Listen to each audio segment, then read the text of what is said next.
এক দাদা ভাই আমার কাছে জানতে চেয়েছেন, আমরা যখন ইংরেজিতে বলতে চাই মনে হচ্ছে, সেক্ষেত্রে আমরা ইংরেজিতে কোন ফ্রেজটি ব্যবহার করব? Looks like, it looks like, it seems like, না সিমস লাইক? কারণ এই প্রত্যেকটি ফ্রেজেরই বাংলা অর্থ দাঁড়ায় মনে হচ্ছে। তাহলে আমরা কোনটি ব্যবহার করব? গুরুত্বপূর্ণ প্রশ্ন। প্রথমে আসি looks like. Looks like informal ওয়েতে কথাবার্তার ক্ষেত্রে সবচেয়ে বেশি ব্যবহৃত হয়। অর্থাৎ যখন আমরা বন্ধু বান্ধবদের সঙ্গে ক্যাজুয়াল আলাপ আলোচনা করি, সেক্ষেত্রে আমরা ব্যবহার করি লুকস লাইক। এবং লুকস লাইকের পরে মেন সেন্টেন্স। যেমন বললাম, মনে হচ্ছে আজ বৃষ্টি হবে, looks like it will rain today.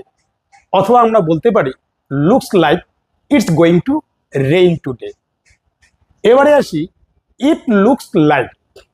It looks like formal এবং ইনফর্মাল দুটি ওয়েতেই খুব প্রচলিত। আমরা যদি স্কুল, কলেজ, অফিস, আদালতে কথা বলতে চাই, সেক্ষেত্রে আমরা ব্যবহার করব ইট লুকস লাইক। আবার বন্ধু বান্ধবদের সঙ্গে কথা বলার ক্ষেত্রেও আমরা ব্যবহার করতে পারি ইট লুকস লাইক। অর্থাৎ ইট লুকস লাইক বলতে গেলে নিউট্রাল, ফর্মাল এবং ইনফর্মাল দুটি ক্ষেত্রেই ব্যবহৃত হয় এবং স্ট্যান্ডার্ড। যেমন বললাম, মনে হচ্ছে সে আজ আসবে, it looks like he will come today. অথবা বলতে পারি it looks like he is going to come today.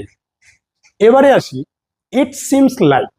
It seems like তুলনামূলকভাবে আগের দুটি ফ্রেজের থেকে অনেক বেশি ফর্মাল, অর্থাৎ দৈনন্দিন কথাবার্তায় তুলনামূলকভাবে কম ব্যবহৃত হয় এবং ফর্মাল ওয়েতে সবচেয়ে বেশি ব্যবহৃত হয় রিটেন ইংলিশে।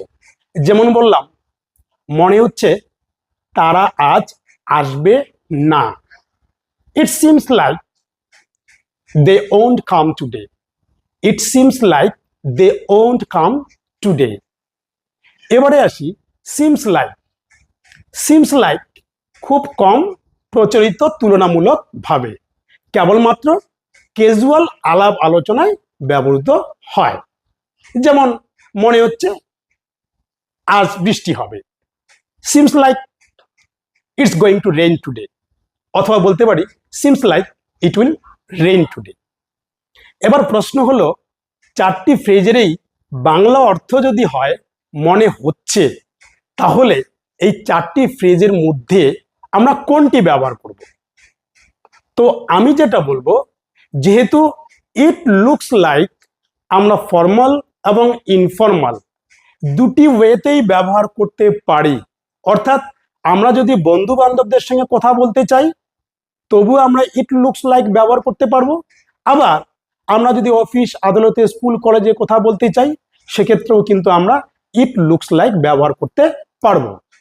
কাজেই আমি মনে করি আমাদের উচিত ইট লুকস লাইক এটি ব্যবহার করা, যাতে দুই কুল বজায় থাকে, ফর্মাল এবং ইনফর্মাল। তবে যদি আমরা ক্যাজুয়াল ওয়েতে, ইনফর্মাল ওয়েতে আলাপ আলোচনা করতে চাই বন্ধু বান্ধবদের সঙ্গে, সাধারণ আলাপ আলোচনা, সেক্ষেত্রে আমরা লুকস লাইক ব্যবহার করব। আর যদি আমরা খুব বেশি ফর্মাল হতে চাই, যেখানে আমাদের দরকার খুব বেশি ফর্মাল হওয়া, সেক্ষেত্রে আমরা ব্যবহার করব ইট সিমস লাইক। তবে এটি রিটেন ইংলিশে সবচেয়ে বেশি ব্যবহৃত হয়। তো যাই হোক, যে দাদা আমাকে জিজ্ঞেস করেছেন, কিংবা আপনারা যারা এই ভিডিওটি দেখছেন, আশা করি আপনারা সকলে বুঝতে পেরেছেন।